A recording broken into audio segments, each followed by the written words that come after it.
ఓం నమస్తే.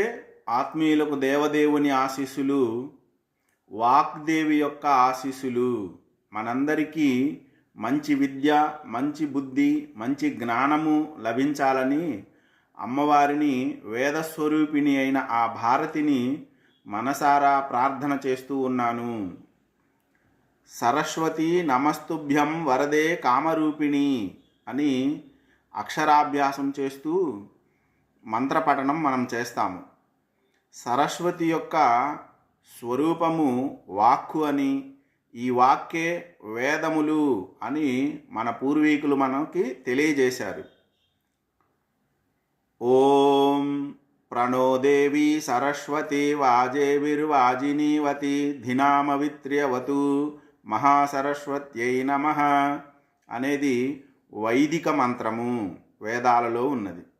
Yeah కుందేందు తుషారహారధవళ yeah శ్వేతవస్త్రాన్విత అనేది ప్రసిద్ధమైన సరస్వతి శ్లోకము. ఇక నారాయణం నమస్కృత్యం నరం చైవ నరోత్తమం దేవీం సరస్వతిం వ్యాసం తతో జయముధీరయేత్ అని ప్రతి పురాణంలోనూ ఈ శ్లోకం ప్రారంభంగా మనకి కనిపిస్తూ ఉంది. ఏ ప్రధానమైన ముఖ్య గ్రంథాలని చదవాలన్నా, పురాణ సంబంధమైన అంశాలని చదవడం ప్రారంభించేటప్పుడు నారాయణులను, వ్యాస భగవానుణ్ణి, వాక్కుదేవి అయిన సరస్వతిని తప్పనిసరిగా మనసారా తలుచుకోవాలి అని చెప్పేసి మనకి పూర్వీకులు అందించిన ఆనవాయితీ.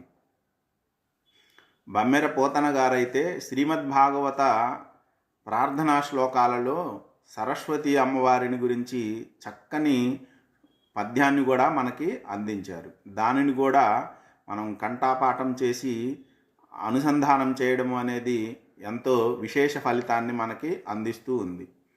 ప్రతి సంవత్సరము మాఘ శుద్ధ పంచమి, వసంత పంచమి పేరుతో సరస్వతీ పూజలు చేయడం అనేది సంప్రదాయంగా వస్తున్న అంశము.